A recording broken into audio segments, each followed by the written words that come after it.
നിങ്ങളുടെ ബോസ് അല്ലെങ്കിൽ നിങ്ങളുടെ ഇമ്മീഡിയറ്റ് സൂപ്പർവൈസർ നിങ്ങളെ എപ്പോഴെങ്കിലും ഹരാസ് ചെയ്യുന്നതായിട്ട് എന്ന് പറഞ്ഞാൽ എന്ത് ചെയ്തു കഴിഞ്ഞാലും അതിനെല്ലാം ഒരു കുറ്റം പറയുകയോ അല്ലെ റൈറ്റപ്പ് ചെയ്യിപ്പിക്കുന്നോ ഒക്കെ ആയിട്ടുള്ള ഒരു ബോസിനെ നിങ്ങൾക്കുണ്ടായിട്ടുണ്ടോ? എങ്കിൽ നമ്മൾക്ക് ഇന്ന് അതിനെക്കുറിച്ചൊന്ന് സംസാരിക്കാമെന്ന് വിചാരിക്കുകയാണ്. അപ്പോൾ ഹായ് ഗായ്സ്, എല്ലാവർക്കും നമസ്കാരം. ഞാൻ നിങ്ങളുടെ സ്വന്തം ആലിസ് മാത്യു. അപ്പോൾ ഞാൻ പറഞ്ഞ പോലെ നിങ്ങളുടെ ബോസ് അല്ലെങ്കിൽ ഇമ്മീഡിയറ്റ് സൂപ്പർവൈസർ നിങ്ങളെ ഹരാസ് ചെയ്യുന്നതായിട്ട് നിങ്ങൾക്ക് തോന്നിയിട്ടുണ്ടോ? നമ്മൾ ചെയ്ത തെറ്റ് തന്നെ വേറൊരാൾ ചെയ്തു കഴിഞ്ഞാൽ അവർക്കൊന്നും ശിക്ഷയൊന്നും ഇല്ല, നമുക്ക് മാത്രം ശിക്ഷ കിട്ടുന്നു.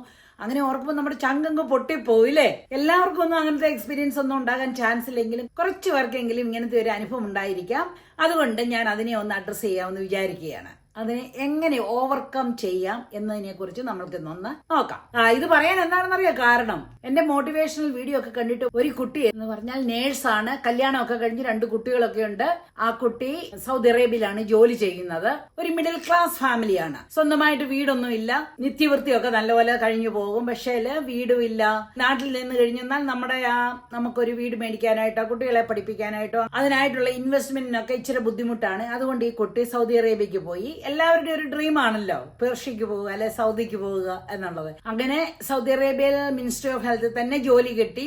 ഈ കുട്ടിയാണെങ്കിൽ മക്കളെയും ഭർത്താവിനെയും എല്ലാം ഇട്ടിട്ട് പോകുന്നതിന്റെ ഉള്ളൊരു വിഷമം അത് പറഞ്ഞറിയിക്കാൻ വയ്യ കേട്ടോ. യാതൊരു നിവൃത്തിയില്ലാഞ്ഞിട്ട് നമ്മുടെ കുടുംബം കെട്ടിപ്പടുക്കുവാൻ വേണ്ടിയിട്ടുള്ള തന്ത്രപ്പാടിലാണ് ഇതെല്ലാം, ഈ ത്യാഗം എല്ലാം സഹിച്ച് ഈ മരുഭൂമിയിൽ വന്നിരിക്കുന്നത് മിനിസ്ട്രി ഓഫ് ഹെൽത്ത്. അപ്പൊ നമുക്ക് ആടുജീവിതം പോലെയുള്ള ജീവിതമൊന്നും ഇല്ല, നല്ല ജീവിതം തന്നെയാണ്. അപ്പൊ അങ്ങനെ ഈ കുട്ടിക്ക് ഒരു നല്ലൊരു ഹോസ്പിറ്റലിൽ ജോലിയൊക്കെ കിട്ടി. ജോലിയെല്ലാം സാമാന്യം നല്ലതായിട്ടൊക്കെ ചെയ്ത് അങ്ങനെയെല്ലാം വരുവാണ്. 1-2 വർഷമായി. അങ്ങനെ ഇരിക്കുമ്പോ ഈ പുള്ളിക്കാരിയെക്കായാലും ജൂനിയർ ആയിട്ടുള്ള ഒരു കുട്ടിക്ക് ഇൻചാർജ് പൊസിഷൻ കൊടുത്തു. അത് കഴിഞ്ഞിട്ട് ഈ ഇൻചാർജ് ഉണ്ടല്ലോ ഈ കുട്ടിയെ ഭയങ്കരമായിട്ട് അങ്ങ് ഹരാസ് ചെയ്യുകയാണ്. വേറെ ആൾക്കാരൊക്കെ സെയിം തെറ്റ് ചെയ്ത് കഴിഞ്ഞാൽ പ്രശ്നമില്ല. അപ്പൊ ഓൾറെഡി ഒരു പാർഷ്യാലിറ്റി അവിടെ കാണിക്കുന്നു. നമ്മളെക്കാളും ജൂനിയർ ആയിട്ടുള്ള ഒരാളെ അവിടെ ഇൻചാർജ് ആക്കി. ഈ വക എല്ലാ കാര്യങ്ങൾ കൊണ്ട് ഈ കുട്ടി അങ്ങാക്കെ മനസ്സങ്ങോട്ട് ഭയങ്കരമായിട്ട് ഡിപ്രസ്ഡ് ആയിട്ട് എന്ത് ചെയ്യണമെന്ന് അറിയാൻ മേലാതെ, ജോലി വിട്ടിട്ട് പോകണോ ഓടിപ്പോണോ എന്താണെന്ന് അറിയാൻ മേലാതെ ഭയങ്കര ഒരു വിഷമത്തിലായിരുന്നു. അതുകൊണ്ടാണ് എന്നെ വിളിക്കുന്നതും എന്നോട് സംസാരിക്കുന്നത്. അപ്പൊ ഇതുപോലത്തെ ചില സിറ്റുവേഷനിലെ നമുക്ക് ചെയ്യാൻ പറ്റുന്ന നുറുങ്ങു വിദ്യകളെ കുറിച്ച് നമുക്കൊന്ന് സംസാരിക്കാം. അപ്പൊ ഞാൻ ആദ്യമായിട്ട് തന്നെ ചോദിച്ചതാണ്, നമുക്ക് ഒത്തിരി കഷ്ടപ്പാടാണെന്ന് പറഞ്ഞു കഴിഞ്ഞാൽ നമുക്ക് റിസൈൻ ചെയ്ത് പോരാൻ പറ്റുമോ എന്ന് ചോദിച്ചു കഴിഞ്ഞപ്പോൾ ആ കുട്ടിക്ക് അത് ചെയ്യാൻ പറ്റത്തില്ല. കാരണം ഒരുപാട് കടമൊക്കെ ഉണ്ട്. നമുക്കറിയാം ഗൾഫിലൊക്കെ പോകാനായിട്ട് എത്ര രൂപ കടമൊക്കെ ആവുമെന്ന്.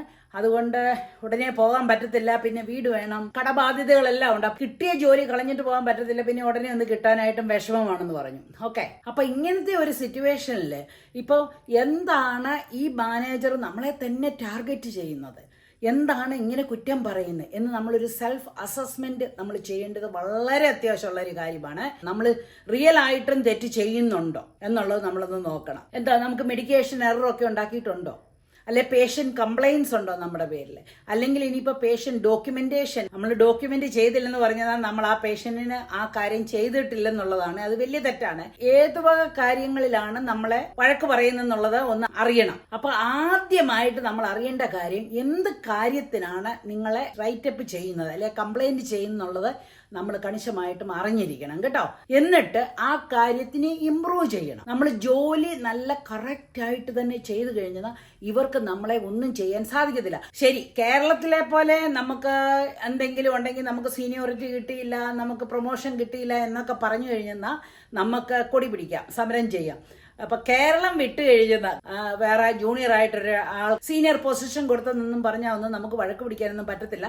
നമ്മളെ തന്നെ ഷോക്കേസ് ചെയ്യണം എന്ന് പറഞ്ഞാൽ നമ്മൾ അതിന് പ്രാപ്തി ഉണ്ടെന്ന് തെളിയിച്ചു കൊടുക്കണം. എന്നിട്ട് അങ്ങനെ ഒരു ഓപ്പർച്യൂണിറ്റി കിട്ടുമ്പോൾ നമ്മൾ അതിന് ഇൻചാർജ് ആയിട്ടുള്ള പോസ്റ്റിന് അപ്ലൈ ചെയ്യണം. അതിന് അവർക്കൊന്ന് തോന്നണം, നമ്മളെക്കാളുള്ള സുപ്പീരിയേഴ്സിനൊക്കെ തോന്നണം, ഓ ഇന്നയാളെ ഞാൻ ആക്കിയെന്നാൽ നല്ലതായിരിക്കും തോന്നണം. കിട്ടിയില്ലെങ്കിൽ സാരമില്ലെന്ന് വെക്കണം. കാരണം ഇത് വേറൊരു രാജ്യമാണ്. നമുക്ക് അവിടെ വഴക്ക് പിടിച്ചിട്ട് നമുക്ക് ജോലി കിട്ടി ചെയ്തിട്ട് പോരാൻ പറ്റൂലാത്തൊരു സിറ്റുവേഷനാണ് ഇല്ലേ. അപ്പം നമ്മൾ കടിച്ചു പിടിച്ച് അവിടെ നിൽക്കണം. നമുക്ക് ഇനിവേ പറഞ്ഞ സാലറി കിട്ടുന്നുണ്ട്. ഞാനാണെ അങ്ങനെ ചെയ്യുള്ളൂ കേട്ടോ. പിന്നെ നമ്മുടെ ജൂനിയർ ആണ് ബോസ് എന്നുള്ള അങ്ങനത്തെ ഒന്നും ഓർക്കണ്ട. അവള് ബോസാണോ, നമ്മൾ ഓർക്കണ്ടേ നമ്മൾ ചെയ്യുന്ന കാര്യങ്ങൾ ഒഴുങ്ങായിട്ട് എന്ന് പറഞ്ഞാൽ കറക്റ്റ് ആയിട്ടാണോ ചെയ്യുന്നത് എന്ന് നോക്കണം. പിന്നെ എനിക്ക് എല്ലാ നേഴ്സസിനോടും കൂടെ പറയാനായിട്ട്, നിങ്ങൾ ദയവ് ചെയ്ത് കേൾക്കണം കേട്ടോ. നമ്മുടെ കയ്യിൽ നിന്നൊരു തെറ്റ് വരാതിരിക്കാനായിട്ട് മാക്സിമം ട്രൈ ചെയ്യണം. എന്ന് പറഞ്ഞാൽ നിങ്ങളെ എങ്ങനെയാണ് പഠിപ്പിച്ച് അതും പ്രകാരം ചെയ്യണം. അമേരിക്കയിലാണ് കുറഞ്ഞത് 6 റൈറ്റ്സ് എങ്കിലും നോക്കിയിട്ട് വേണം ഒരു മെഡിസിൻ അഡ്മിനിസ്റ്റർ ചെയ്യാൻ. ഞാൻ ഓർക്കുന്നുണ്ട്, ഞാൻ പഠിച്ചത് 48 വർഷം മുമ്പ് ഞാൻ പഠിച്ചപ്പോഴും 3 ചെക്സ് കഴിഞ്ഞിട്ടേ നമുക്കൊരു മെഡിസിൻ അഡ്മിനിസ്ട്രേറ്റ് ചെയ്യാൻ സാധിക്കത്തുള്ളൂ. ചിലരൊക്കെ ഉണ്ട് ഒന്നുമില്ല, ജസ്റ്റ് ഹറിബറിയിൽ പോയി അതെടുത്തു ഇതെടുത്ത് കൊടുക്കും. അപ്പൊ നമുക്ക് തെറ്റു വരാനായിട്ട് ചാൻസ് ഉണ്ട്. അങ്ങനെ ഒരിക്കലും ചെയ്യരുത്. നിങ്ങൾ അതൊരു റൊട്ടീൻ ആക്കി കഴിഞ്ഞാൽ ഈ 3 ചെക്സും 6 റൈറ്റ്സ് വിതിൻ നോ ടൈം ചെയ്യാൻ സാധിക്കും. മനസ്സിലായോ? നിങ്ങളെ പഠിപ്പിച്ച് അതുപോലെ ചെയ്യണം. കാരണം നമ്മൾ മനുഷ്യ ജീവനുമായിട്ടാണ് ഡീൽ ചെയ്യുന്നത്. നമ്മളെ ഒരു റോങ് പില്ല് പേഷ്യന്റിന് കൊടുത്തു കഴിഞ്ഞത് വായുടെ താഴോട്ട് ഇറങ്ങിപ്പോയി കഴിഞ്ഞാൽ അതിന്റെ എഫക്റ്റ് ആ പേഷ്യന്റിന് വന്നു കഴിഞ്ഞാൽ അത് നമുക്ക് തിരിച്ചെടുക്കാൻ മേല. മനസ്സിലായോ? അപ്പൊ ആ ഒരു ചിന്തയും കണിശമായിട്ട് നിങ്ങൾക്ക് ഓരോരുത്തർക്കും വേണം. നിങ്ങൾ അങ്ങനെ ആയിരിക്കാം ചെയ്യുന്നത്. അങ്ങനെ അല്ലാത്തവരെ ഞാൻ കണ്ടിട്ടുണ്ട് കേട്ടോ. ഞാൻ സ്റ്റുഡൻസിനെ കൊണ്ടൊക്കെ ഹോസ്പിറ്റലിൽ പോകുമ്പോഴൊക്കെ അവിടെ ആറിനായിട്ട് വർക്ക് ചെയ്യുന്ന എത്ര പേരുണ്ട്. നമ്മൾ പഠിച്ചതൊന്നെ പിന്നെ അവർ കാണിക്കുന്നത് വേറൊന്ന്. മനസ്സിലായോ? പക്ഷെ അങ്ങനെ നിങ്ങൾ ചെയ്യാതിരിക്കാൻ നോക്കണം. അങ്ങനെയാണെങ്കിൽ തെറ്റ് വരത്തില്ല. പിന്നെ ടൈം മാനേജ്മെന്റും നോക്കണം. അത് കഴിഞ്ഞിട്ട് പ്രോപ്പറായിട്ട് ഡോക്യുമെന്റ് ചെയ്യണം. അങ്ങനെയൊക്കെ ആകുമ്പോൾ നമ്മുടെ കയ്യിൽ തെറ്റ് വരത്തില്ല. മനസ്സിലായോ? അപ്പൊ അങ്ങനെ നമ്മുടെ കയ്യിൽ നിന്ന് ഒരു മിസ്റ്റേക്ക് ഉണ്ടാകാതിരിക്കാനായിട്ട് മാക്സിമം ശ്രമിക്കണം. ഒരു പ്രാവശ്യം ഒരു തെറ്റുണ്ടായിരുന്നാൽ പിന്നെ അത് വരാനായിട്ട് ഇടവരുത്തരുത്. മനസ്സിലായോ? നമ്മൾ പൂർണ്ണ മനസ്സോടുകൂടി ചെയ്യേണ്ട ഒരു ജോലിയാണ് ഈ നേഴ്സിംഗ് എന്നുള്ളത്. കാരണം ഡോക്ടേഴ്സിനേക്കാളും കൂടുതൽ നേഴ്സസ് ആണ് 24/7 ഈ പേഷ്യന്റിന്റെ കൂടെ നിൽക്കുന്നതും ആ പേഷ്യന്റിൽ വരുന്ന ഓരോ ചെറിയ ചേഞ്ചസും നേഴ്സ് മനസ്സിലാക്കിയിട്ട് ഡോക്ടേഴ്സിനെ ഇൻഫോം ചെയ്യണം എന്നുള്ളതാണ് റൂള്. അപ്പൊ അത് പ്രോപ്പറായിട്ട് ഡോക്യുമെന്റും ചെയ്യണം. ഇപ്പൊ ഇത് പറഞ്ഞു വന്നപ്പോൾ എന്റെ ഒരു അനുഭവം കൂടെ ഞാൻ പറയാം. ഇത് ഇയർ 2000 ഞാൻ 1997 നേഴ്സിംഗ് എൻഗ്ലെക്സ് പാസ്സായി ലൈസൻസ് എടുത്തു. 2000 ഒരു സ്കീം ഉണ്ടായിരുന്നു, പെർ ഡിഎം എന്ന് പറഞ്ഞുകൊണ്ടുള്ള ഒരു സ്കീം. എന്ന് പറഞ്ഞു കഴിഞ്ഞാൽ ഡബിൾ പേ പോലെ കിട്ടും. പക്ഷെ നമുക്ക് ഒരു ബെനിഫിറ്റും ഇല്ല. അപ്പൊ നല്ല പേ ആണ്. മോന് കോളേജിലൊക്കെ പഠിക്കുമ്പോൾ കാശിനും ആവശ്യം ഉണ്ടായിരുന്നു. അപ്പം ആ ജോലി എടുത്തു. അപ്പൊ അങ്ങനെ വരുമ്പോൾ ഉണ്ടല്ലോ, നമ്മളെ ഏറ്റവും ക്രിട്ടിക്കൽ ആയിട്ടുള്ള ഫ്ലോറിൽ നമ്മളെ ഇടും. 4-5 പേഷ്യൻസേ നമുക്ക് കാണത്തുള്ളൂ. അത് കഴിഞ്ഞാൽ ചിലപ്പോൾ ഒരു അഡ്മിഷനും കൂടെ നമുക്ക് കിട്ടിയെന്നിരിക്കും. ഈ 4-5 പേഷ്യനെ തന്നെ നോക്കാൻ ഭയങ്കര പാടാ. അവരുടെ ആ 12 hour ഷിഫ്റ്റ് എന്ന് പറഞ്ഞാൽ 12 മണിക്കൂർ നിന്ന് കഴിഞ്ഞാൽ ഇതിന്റെ എല്ലാം കാര്യങ്ങൾ കഴിഞ്ഞ് ഒന്ന് സേഫായിട്ട് വീട്ടിൽ പോരാൻ പറ്റുകയുള്ളൂ. അതിന്റെ കൂട്ടത്തിൽ ഒരു അഡ്മിഷനും കൂടെ വന്നാൽ എന്റെ പൊന്നെ ഒന്നും പറയണ്ട. അമേരിക്കയിൽ ഉള്ള മെഡ്സാർജില് അല്ലെങ്കിൽ ക്രിട്ടിക്കൽ കെയറിലൊക്കെ ഉള്ള നേഴ്സസിനെ അറിയാം ഒരു അഡ്മിഷൻ എന്ന് പറഞ്ഞാൽ എന്തുമാത്രം പേപ്പറാണെന്ന്. ഒരു കെട്ട് പേപ്പറുണ്ട്. അതിന്റെ ഓരോന്ന് കംപ്ലീറ്റ് അസസ് ചെയ്തെല്ലാം വരുമ്പോഴത്തേന് കുറേ നേരമാകും. ഒരുപാട് പണിയുണ്ട്. അപ്പൊ ഞാൻ ഇങ്ങനെ ഈ ഒരു ഫ്ലോറിൽ പോയി കഴിയുമ്പോൾ ആ മാനേജർ എന്നെ എടുക്കുമെന്ന് അറിയാമോ? എന്നെ നമ്മൾ ചിലപ്പം ഞാൻ 3 ദിവസം 4 ദിവസം ജോലി ചെയ്യും. 3 ദിവസം കണിശമായിട്ടും ജോലി ചെയ്തിരിക്കണം. ചിലപ്പം ഒരു ദിവസം കൂടെ ആളില്ലെങ്കിൽ എക്സ്ട്രാ കൂടെ ചെയ്തിട്ടുണ്ട്. 4 ദിവസം ചെയ്തിട്ടുണ്ടായിരിക്കും.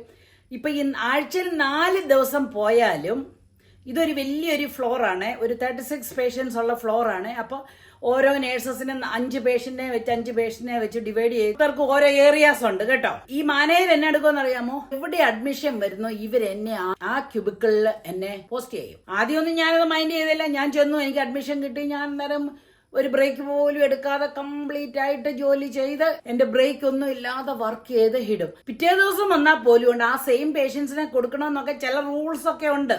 ചില നേഴ്സസ് ഒക്കെ വഴക്ക് പിടിക്കുകയൊക്കെ ചെയ്യും. ഞാൻ ഓർത്തു, ഞാനായാലും വഴക്ക് പിടിക്കാൻ പോകുന്നില്ല. നമുക്ക് ജീവിച്ചെല്ലാം പറ്റുള്ളൂ. മോൻ കോളേജിലാണ്, അപ്പം പൈസയ്ക്ക് ആവശ്യമുണ്ട്. നമുക്ക് നിന്ന നിപ്പില് ആ ഹോസ്പിറ്റലിൽ വിട്ടിട്ട് വേറൊരിടത്തോട്ട് പോകാൻ പറ്റത്തില്ല. ഒരുപാട് പ്രശ്നങ്ങളുണ്ട്. അമേരിക്കയിൽ വന്ന് നമ്മളങ്ങോട്ട് സെറ്റിൽ ആയില്ല. നമ്മൾ സ്ട്രഗിൾ ചെയ്യുന്ന പീരീഡ് ആണ് അന്നേരം. അതുകൊണ്ട് ഞാൻ എടുക്കുമെന്നറിയാമോ?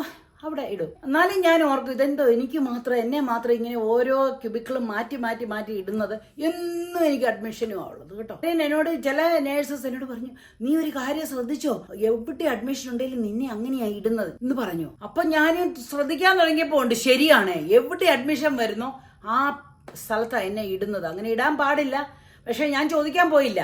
കാരണം എനിക്ക് അവരോട് വഴക്ക് പിടിച്ചിട്ടിരിക്കാൻ മേലാത്ത കൊണ്ട് തന്നെ. പക്ഷേ എന്താന്ന് പറയുക, ഒരു ഗുണം ഉണ്ടായത്, ഞാൻ അങ്ങ് ഭയങ്കര എക്സ്പേർട്ടായി. ഞാൻ ചെയ്താൽ അത് പെർഫെക്റ്റ് ആയിട്ട് ചെയ്യും.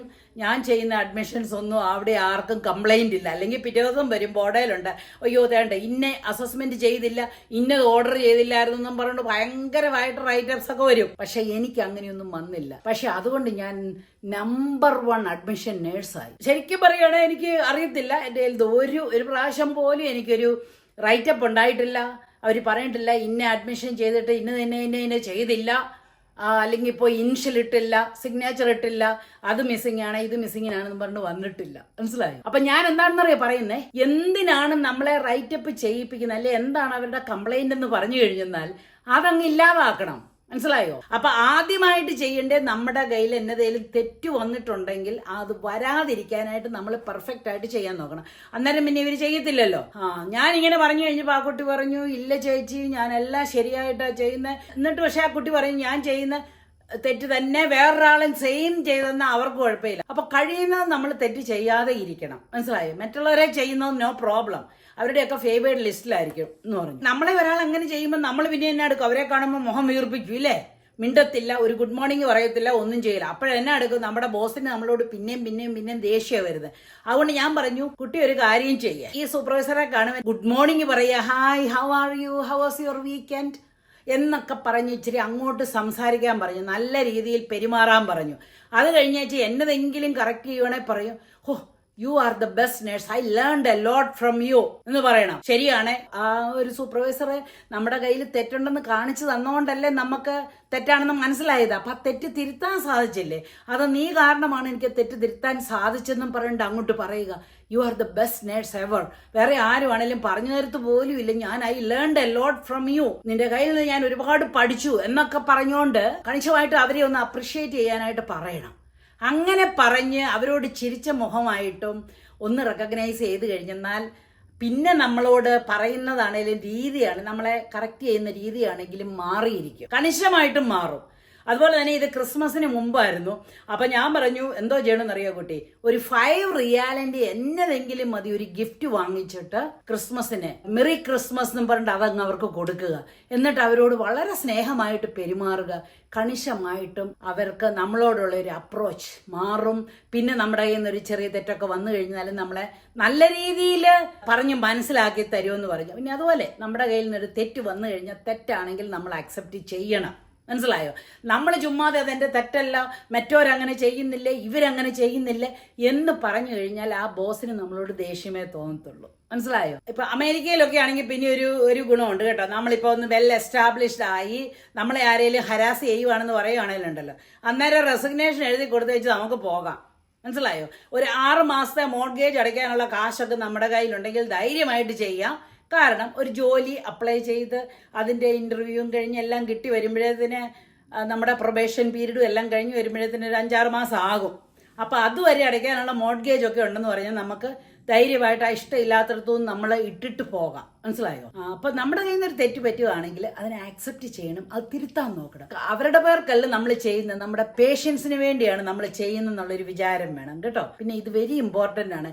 ഞാൻ എപ്പോഴും പറയാറുണ്ട്, സക്സസ്ഫുൾ നേഴ്സാണ് ഞാൻ. ഏത് തുറയിൽ നേഴ്സിംഗിൽ എവിടെയെല്ലാം എങ്ങനെയെല്ലാം ചെയ്തെന്ന് പറഞ്ഞാലും എനിക്ക് ഭയങ്കര സാറ്റിസ്ഫാക്ഷൻ ഉള്ള ഒരു വ്യക്തിയാണ് ഞാൻ.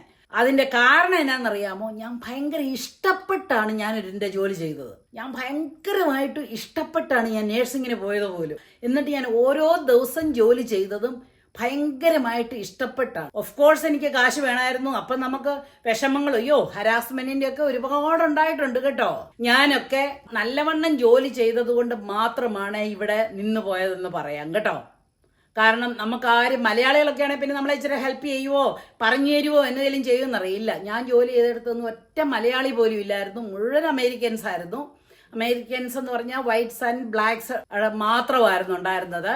ഒരു ഫിലിപ്പിനോ പോലും ഇല്ലായിരുന്നു, ഒരു ചൈനീസും ഇല്ലായിരുന്നു. പക്ഷെ അവിടെയൊക്കെ നിന്ന് പോയെന്ന് പറഞ്ഞാൽ നമ്മുടെ വർക്ക് എത്തിക്സും നമ്മൾ ആത്മാർത്ഥമായിട്ട് ജോലി ചെയ്തതും കൊണ്ട് ഒന്ന് മാത്രമാണ്. അല്ലെങ്കിൽ നമ്മളെ ഹരാസ് ചെയ്യാൻ ഇഷ്ടം പോലെയുണ്ട്. അപ്പോൾ ആരെങ്കിലും നിങ്ങളുടെ ബോസ് നിങ്ങളെ ഹരാസ് ചെയ്യുന്നുണ്ടോ എന്ന് നോക്കിയെന്നാൽ ആദ്യമായിട്ട് ചെയ്യേണ്ട അസസ് ചെയ്ത് നോക്കണം, എന്തിനാണ് അങ്ങനെ പറയുന്നതെന്ന് നോക്കണം. അപ്പം നിങ്ങളുടെ കയ്യിലെ തെറ്റാണെങ്കിൽ അക്സെപ്റ്റ് ചെയ്തിട്ട് ആ തെറ്റിനെ തിരുത്തണം. മനസ്സിലായോ? നമ്മൾ മനുഷ്യരാണ്, ചിലപ്പോൾ നമുക്ക് അറിയാൻ മേലാതെ നമ്മുടെ ചില മിസ്റ്റേക്കുകളൊക്കെ ഉണ്ടായെന്നിരിക്കാം. അപ്പോൾ അതിനെ അക്സെപ്റ്റ് ചെയ്തിട്ട് അത് തിരുത്തിയിട്ട് നല്ല ആ പറഞ്ഞു തരുന്ന ആളിനോട് ദേഷ്യത്തോടെയല്ല നോക്കേണ്ടത്, അതിനെ അപ്രിഷ്യേറ്റ് ചെയ്യണം. പറഞ്ഞു തന്നല്ലോ, ഞാൻ അതിൽ നിന്ന് ലേൺ ചെയ്യാമെന്ന് ഓർക്കണം കേട്ടോ. നമ്മളല്ലാതെ ഒരു തെറ്റ് വന്നു കഴിയുമ്പോൾ ദാറ്റ് ഇസ് ദ എൻഡ് എന്ന് ഓർക്കരുത്. അതിൽ നിന്ന് തിരുത്തി അത് നമുക്ക് ലേൺ ചെയ്യാനായിട്ടുള്ള ഒരു ഓപ്പർച്യൂണിറ്റി ആയിട്ട് കരുതിയിട്ട് മുന്നോട്ട് പോയെന്നാൽ നമ്മൾക്ക് സക്സസ് സുനിശ്ചയമാണ്, കണിശമായിട്ട് സക്സസ് ആയിരിക്കും.